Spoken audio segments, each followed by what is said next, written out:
November 20th, 1943, 700 yards offshore from Betio Island, Tarawa Atoll, the pre-dawn darkness shattered as the first landing ship tank ground its bow onto the coral reef with a sound like tearing metal.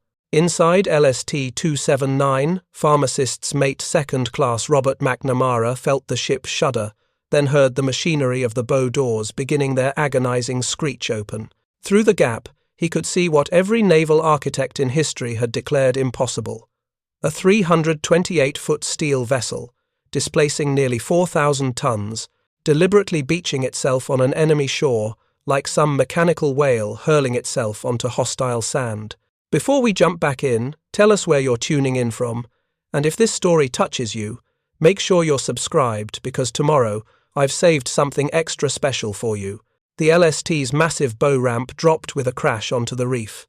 Immediately, tracked amphibious vehicles, LVT alligators, and the newer water buffalo models rumbled down the ramp and into the shallow water. Behind them, Sherman tanks prepared to follow. The entire ship had transformed in seconds from ocean-going vessel to floating pier, disgorging war machines directly onto coral that would have torn the bottom from any conventional landing craft. McNamara had joined the Navy 2 years earlier, trained in the traditional medical procedures of warship duty. Nothing in his training had prepared him for this. His LST wasn't fighting, it wasn't maneuvering, it was sitting deliberately aground, bow doors gaping open, transforming itself into a combination supply depot, vehicle ferry, and within hours, emergency hospital. The ship violated every principle of naval warfare McNamara had learned. Ships were supposed to stay afloat, maintain sea room, preserve the ability to maneuver. This vessel had intentionally eliminated all three capabilities. Yet somehow, this violation of nautical common sense was working. The strategic implications of what was happening off Betio Island that morning would take months to fully comprehend. But in Berlin, when intelligence reports finally reached the Oberkommando der Wehrmacht 3 weeks later, senior German officers would recognize immediately that they had just witnessed the death of coastal defense as a viable military strategy. The Americans had solved a problem that had constrained amphibious warfare since ancient times. They had eliminated the requirement to capture a port. The story of how this transformation occurred, how the humble LST and its amphibious tractor cargo became the instrument that made Axis fortifications obsolete, begins not in the Pacific, but in the catastrophic failure of an Allied raid on the French coast 17 months earlier, August 19, 1942. The beach at Dieppe, France, Canadian and British troops stormed ashore in Operation Jubilee, intending to test German coastal defences and prove the Allies could mount a successful amphibious assault against a fortified port. The operation became a slaughter. German machine guns positioned in concrete bunkers atop white chalk cliffs cut down wave after wave of attacking soldiers. 27 Churchill tanks rumbled onto the shingle beach. Every single one was destroyed or abandoned within hours. Of the 4,963 Canadians who embarked that morning, only 2,210 returned to England, many wounded. The final toll staggered military planners. Canadian casualties alone numbered 3,367, including 916 dead and 1,946 prisoners of war. The Royal Navy lost 75 killed and 269 missing or captured. German casualties barely exceeded 600. The raid lasted less than 9 hours from first landing to final evacuation. Those 9 hours taught the Allies the most expensive lesson of the war. Any future invasion of Fortress Europe would require capture of a major port to sustain the assault. Yet Dieppe proved beyond doubt that German defences made direct assault on a fortified harbour suicidal. Major General John Hamilton Roberts, commanding the 2nd Canadian Division, wrote in his after-action report discovered decades later in the National Archives. The strength of German port defences exceeded all intelligence estimates. Concrete casemates housing heavy artillery proved impervious to naval bombardment. Machine gun positions enjoyed interlocking fields of fire across every approach.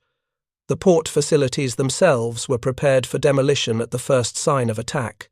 Even had we captured Dieppe intact, German counterattacks would have reclaimed it within 48 hours. The strategic paradox became inescapable. The Allies needed a port to invade Europe, but the Germans had fortified every port from Norway to the Spanish border with millions of tons of concrete and steel.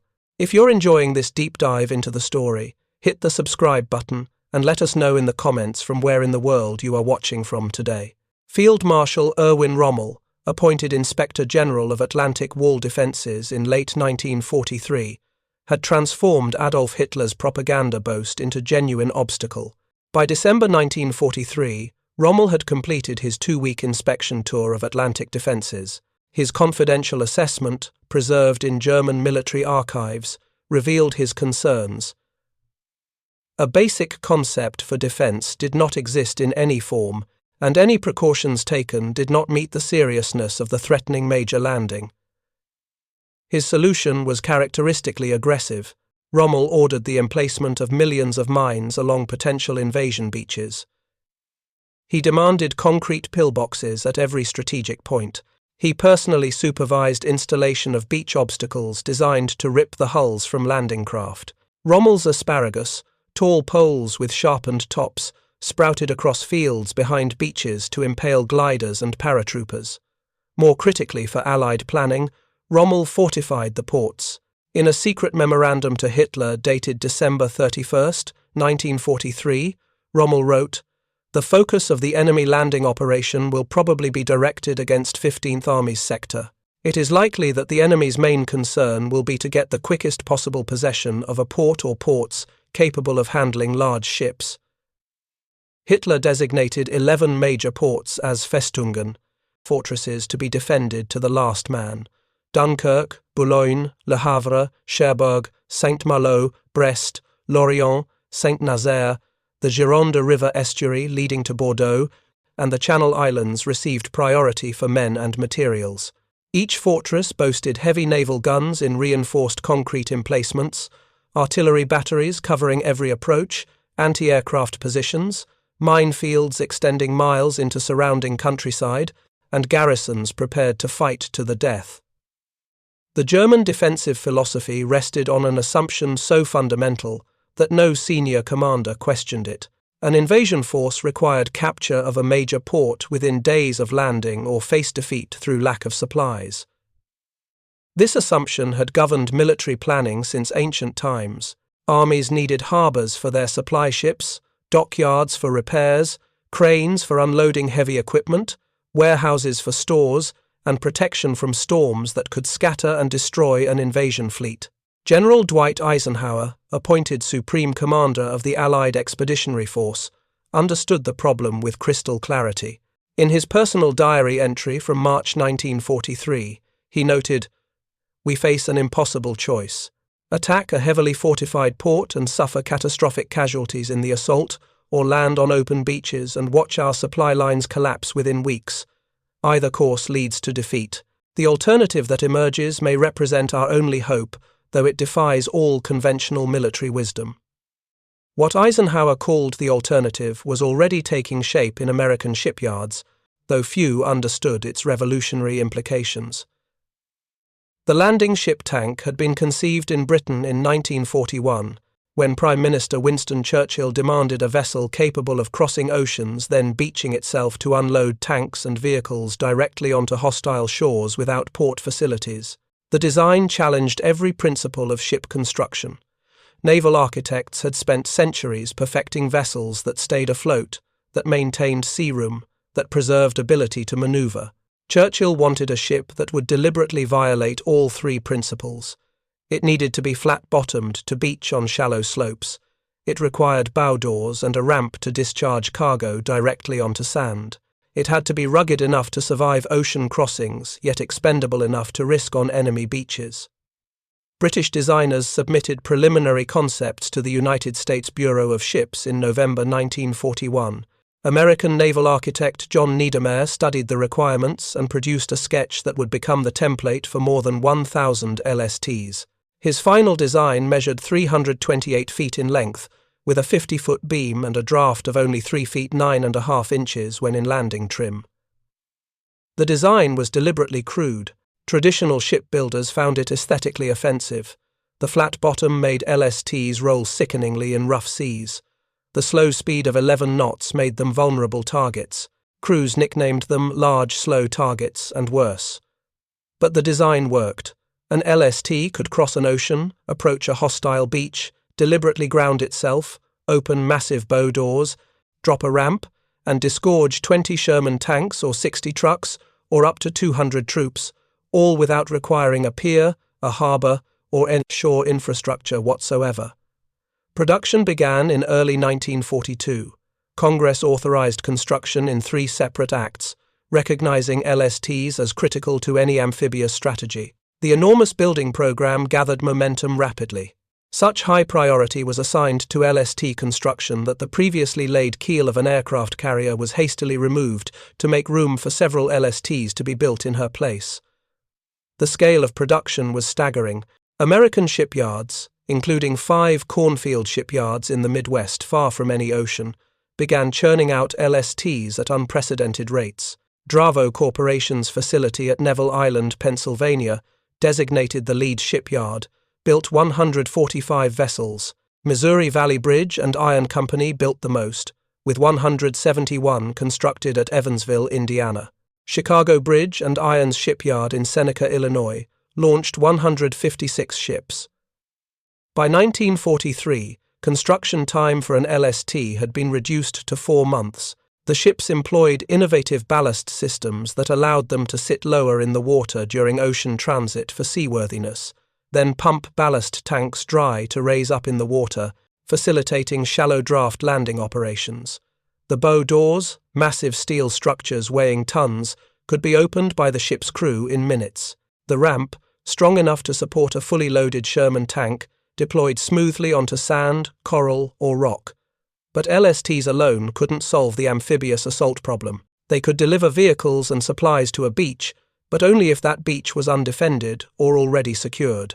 Against the heavily fortified positions the Japanese were constructing across the Pacific, LSTs would be slaughtered long before reaching shore. The ships needed something else.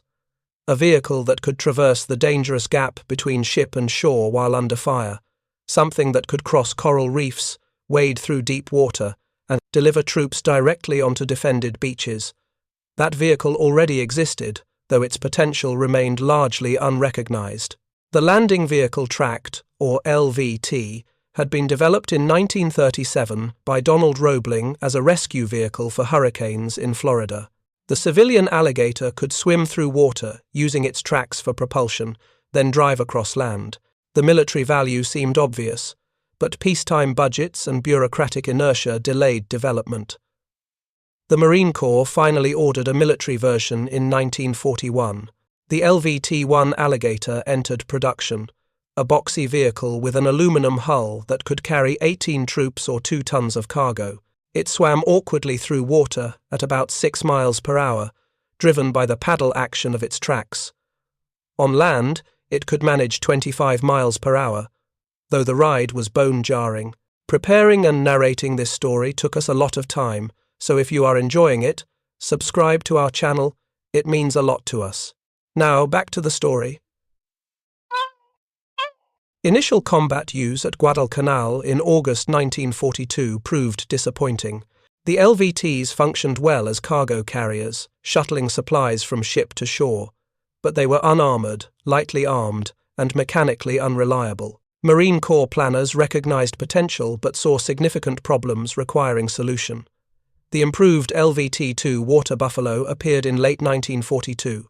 It utilized the powertrain of the M3 Stuart tank, increasing both power and reliability. Updated tracks included a W-shaped design that gave better propulsion, both ashore and afloat. The vehicle could carry almost 6,000 pounds of cargo or 18 to 24 troops, along with defensive machine guns.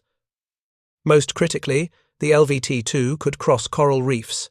Traditional landing craft, even the excellent Higgins boats that served so well in European operations, drew too much water to clear Pacific coral formations. They grounded hundreds of yards from shore, forcing troops to wade through chest-deep water under enemy fire. The LVT, with its tracks and amphibious capability, could crawl over reefs, through lagoons, and deliver troops directly onto beaches. The strategic significance of combining LSTs with LVTs took time to recognize. LSTs could transport LVTs across oceans, then launch them from offshore positions. The tracked vehicles could then make the dangerous ship-to-shore transit, crossing reefs and obstacles that stopped conventional landing craft. Together, they formed a system that eliminated the need for captured ports during the critical first days of an invasion. By November 1943, this system was about to receive its first real test. Operation Galvanic, the invasion of the Gilbert Islands, would see the 2nd Marine Division assault Tarawa Atoll. The tiny island of Betio, just 2 miles long and half a mile wide, held a Japanese garrison of approximately 4,500 troops, commanded by Rear Admiral Keiji Shibasaki. The admiral had boasted that it would take 1 million men 100 years to conquer Tarawa. Betio was crisscrossed with defences that made Dieppe look simple. 100 pillboxes of dug-in concrete bunkers, seawalls, an extensive trench system for defensive movements, and an airstrip were supported by coastal guns, anti-aircraft guns, heavy and light machine guns, and light tanks. Betio's beaches were naturally ringed with shallow reefs, covered with barbed wire and mines. Major General Julian Smith, commanding the 2nd Marine Division, understood that conventional landing craft would never make it across those reefs. In October 1943, he learned that 100 new LVT-2 water buffaloes were sitting on a pier in San Diego.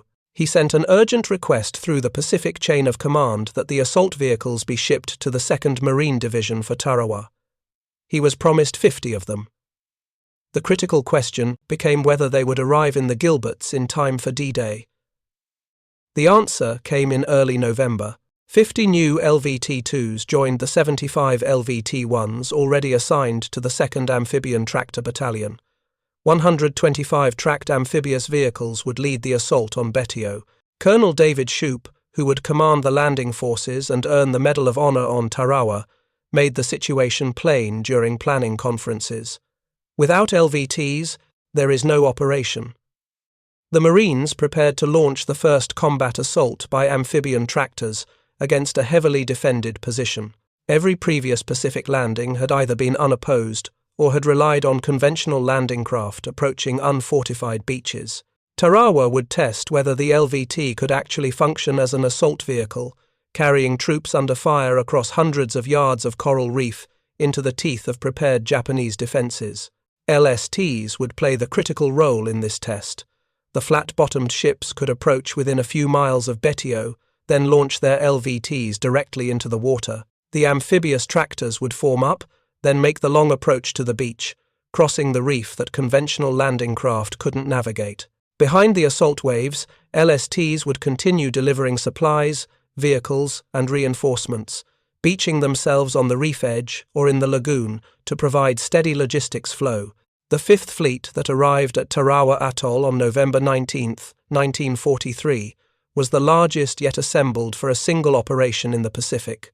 17 aircraft carriers, 6 fleet carriers and 5 light carriers provided air cover. Battleships, cruisers, and destroyers would bombard Betio's defences. A huge supply fleet supported 18,000 Marines of the 2nd Marine Division.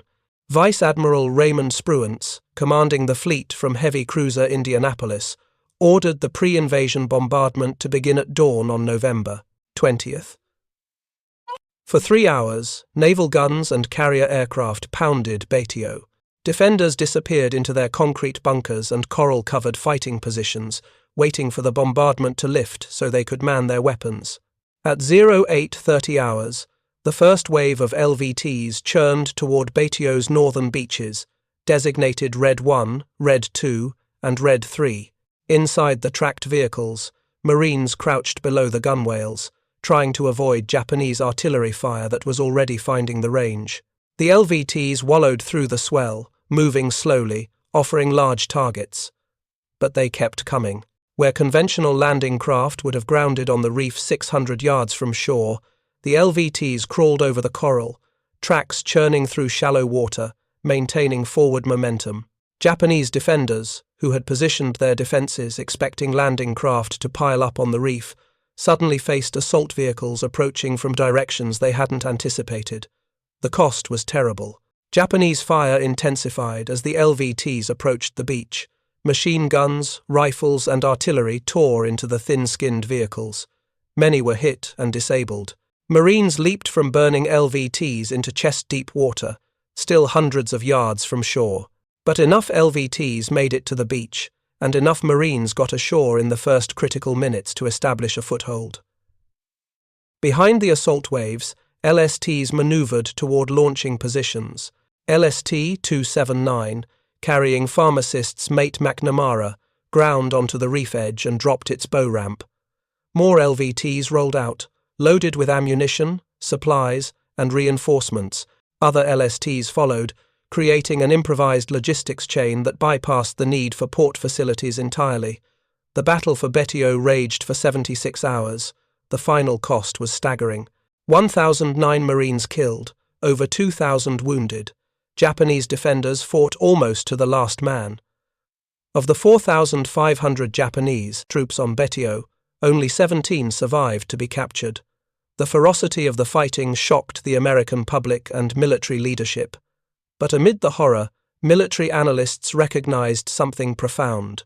The amphibious assault had succeeded against the most heavily defended position yet encountered in the Pacific. The Marines had secured Betio not because they captured a port, but because LSTs and LVTs had eliminated the need for one. Supplies flowed steadily from ships offshore to beaches, carried by tracked vehicles that ignored coral reefs and shallow water. Colonel Shoup, in his Medal of Honor citation and subsequent reports, emphasized the critical role of the LVTs. Only 35 amphibious tractors remained operational by the end of the three-day battle, but those vehicles had delivered the assault waves to the beach and maintained logistics under fire throughout the fighting. Without them, the operation would have failed completely. The lessons learned at Tarawa spread rapidly through American military planning. LSTs and LVTs, working together, had proven they could sustain an amphibious assault without requiring port capture. The system wasn't perfect. The LVTs were vulnerable, mechanically unreliable, and insufficient in numbers. The LSTs were slow, difficult to handle, and required extensive logistical support. But the concept worked. Production of both vessels accelerated dramatically. By the end of the war, over 1,051 LSTs would be built in American shipyards. LVT production would exceed 18,000 vehicles across multiple improved models. Each subsequent Pacific operation, from the Marshall Islands to the Philippines to Iwo Jima and Okinawa, would rely on the LST-LVT combination to project power across hostile shores. The strategic implications extended far beyond the Pacific. In Europe, Allied planners preparing for the Normandy invasion studied Tarawa's lessons intensively. The decision to land on open Normandy beaches, rather than assault fortified ports like Cherbourg, directly reflected what Tarawa had proven. LSTs could deliver the initial assault forces and sustain them until conventional ports could be captured and restored. But perhaps the most significant impact occurred in Berlin, where German intelligence analysts finally compiled reports on Tarawa operations in December 1943. The reports described American vessels that could deliberately beach themselves, vehicles that could swim across reefs, and logistics systems that functioned without ports. German officers reading these reports recognized immediately that their entire defensive strategy had become obsolete. The Atlantic Wall, with its millions of tons of concrete concentrated around major ports, assumed the Allies would need to capture those ports early in any invasion. If the Americans could simply bypass ports entirely, landing on any suitable beach with their strange flat-bottomed ships and swimming tanks, then where could Germany concentrate its defences? The coastline from Norway to Spain measured thousands of miles. Fortifying every potential landing beach was impossible. Rommel, studying the intelligence reports from Tarawa in early 1944, understood the implications better than most. He accelerated his program of beach obstacles, hoping that even if the Allies could land without ports, they could still be stopped at the waterline. His famous asparagus poles, underwater obstacles, and extensive minefields represented attempts to compensate for the obsolescence of the port defense strategy. But Rommel's efforts, while extensive, couldn't change the fundamental mathematics. Germany lacked the resources to defend every mile of European coastline with the same intensity they had fortified the major ports. The Americans, with their LSTs and amphibious vehicles, could choose their landing sites based on tactical advantage rather than proximity to harbours. This flexibility gave the Allies an overwhelming advantage in planning and execution. The true measure of this revolution in amphibious warfare would come on June 6, 1944, when over 4,000 landing ships and craft, including hundreds of LSTs, delivered Allied forces onto the beaches of Normandy. The invasion succeeded not because the Allies captured Cherbourg on D-Day, they didn't, but because LSTs maintained logistics flow across open beaches until ports could be secured weeks later.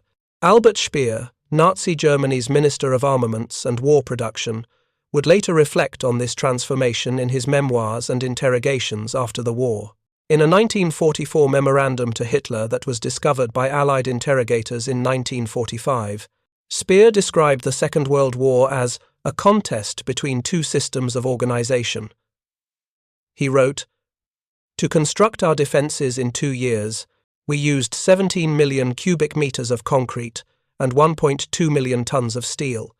A fortnight after the landings by the enemy, this costly effort was brought to naught by an idea of simple genius." The simple genius Speer referenced was the concept of making ports irrelevant through engineering innovation.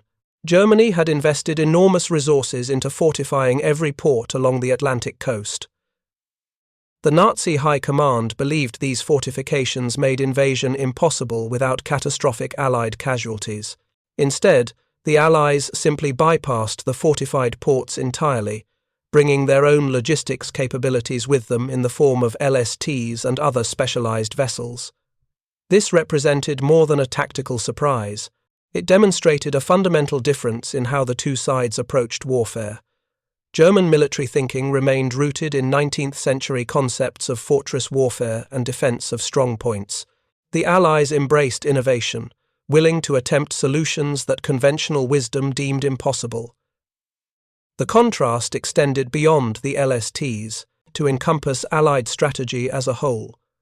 While Germany relied on static defences and counterattacks with armoured reserves, the Allies developed specialised equipment to overcome obstacles. The swimming tanks, mine-clearing flails, and bridge-laying vehicles that supported the Normandy landings all reflected the same innovative philosophy.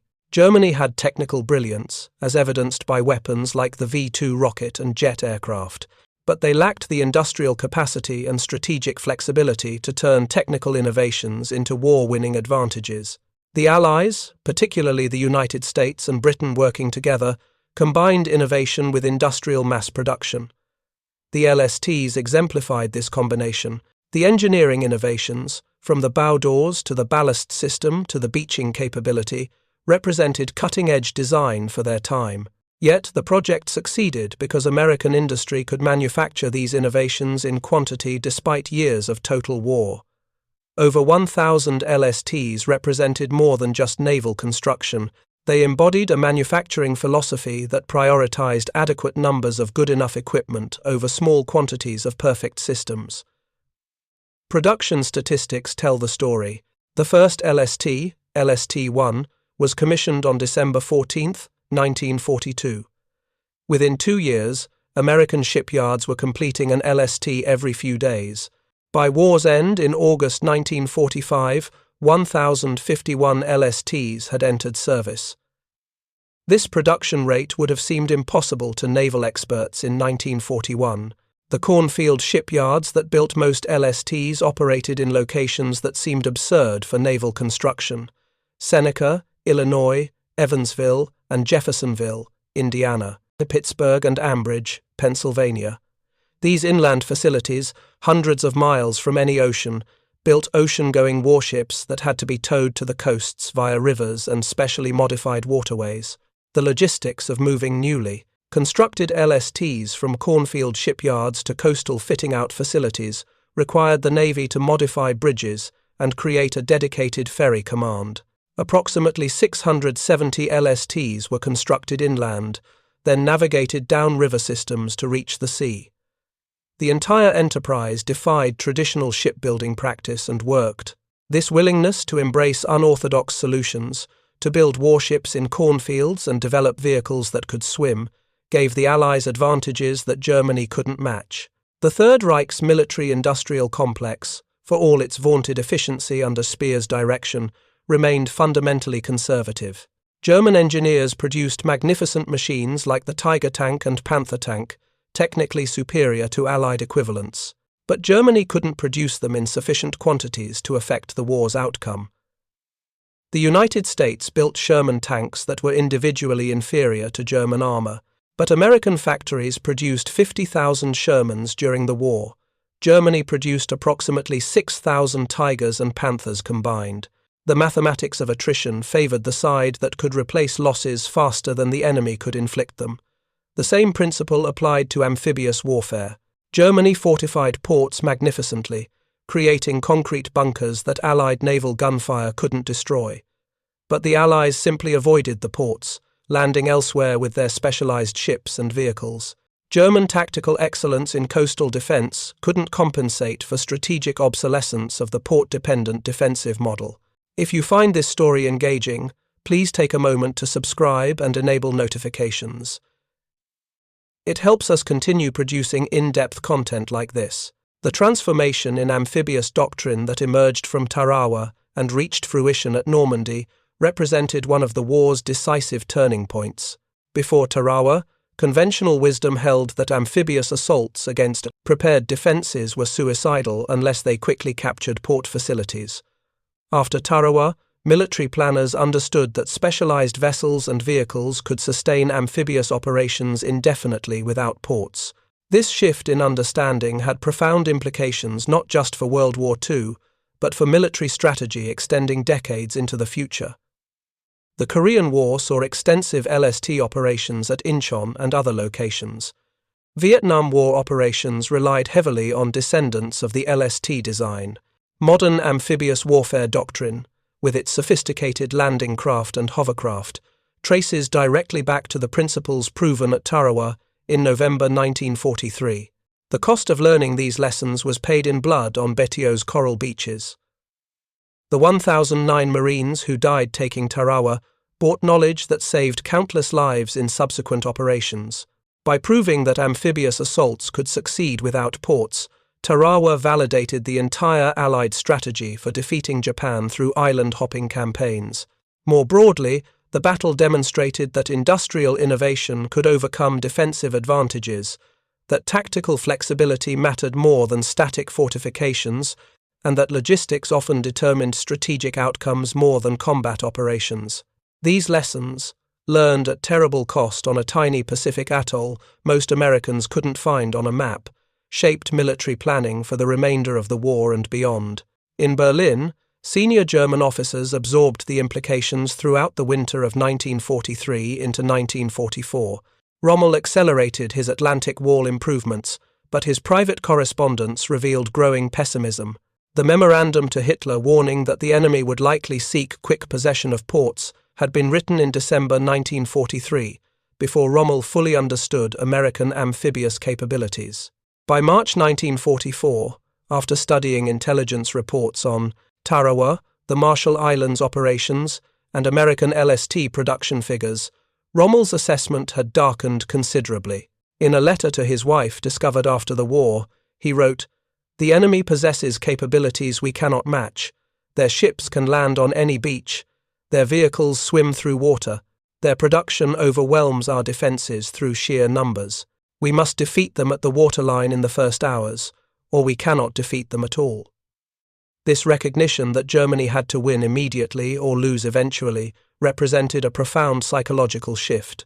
The Atlantic Wall, for all its impressive fortifications, couldn't guarantee victory. At best, it might delay defeat long enough for some political settlement.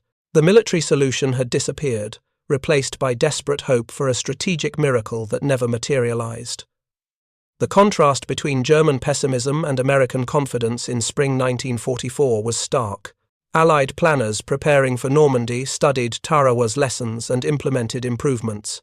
More LSTs, more LVTs, better coordination between naval gunfire and ground assault, improved communications equipment, all reflected institutional learning from bitter Pacific combat. German defenders preparing to resist invasion knew they faced an enemy that had solved the fundamental problem of amphibious warfare. The psychological advantage this knowledge gave the Allies, and the corresponding disadvantage it imposed on German troops, cannot be quantified, but was nevertheless real and significant. On June 6, 1944, when the invasion finally came, German defenders on Normandy beaches faced the reality Rommel had dreaded. LSTs by the hundreds grounded on Norman sand, disgorging Sherman tanks and vehicles directly onto hostile shores. Swimming tanks, modified Shermans with flotation screens, actually swam from ships offshore to the beaches, a capability German defenders found difficult to credit even as they witnessed it. The logistics flow that sustained Allied armies in Normandy during the critical first weeks operated largely through LSTs and other specialized landing craft, not through captured ports. When Cherbourg finally fell on June 26, 20 days after D-Day, German demolitions had wrecked the port so thoroughly that it couldn't handle significant traffic for weeks. This would have been catastrophic if the Allies actually needed Cherbourg immediately, but they didn't.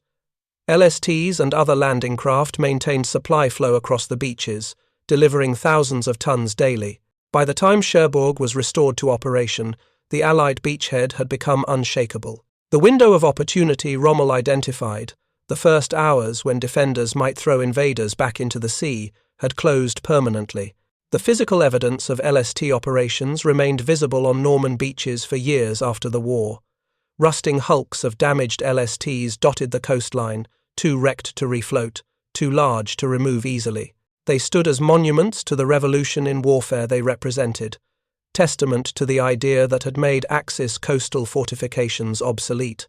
In the Pacific, LST operations continued expanding in scale and sophistication through 1944 and into 1945. The invasion of the Philippines in October 1944 employed hundreds of LSTs. Operations at Iwo Jima and Okinawa in 1945 relied entirely on LST-sustained logistics for the initial weeks of each campaign. Plans for Operation Olympic, the invasion of Japan scheduled for November 1, 1945, called for over 300 LSTs in the initial assault alone. The invasion never occurred, prevented by Japan's surrender after atomic bombs destroyed Hiroshima and Nagasaki. But the planning documents revealed how thoroughly American strategists had internalized the lessons of Tarawa.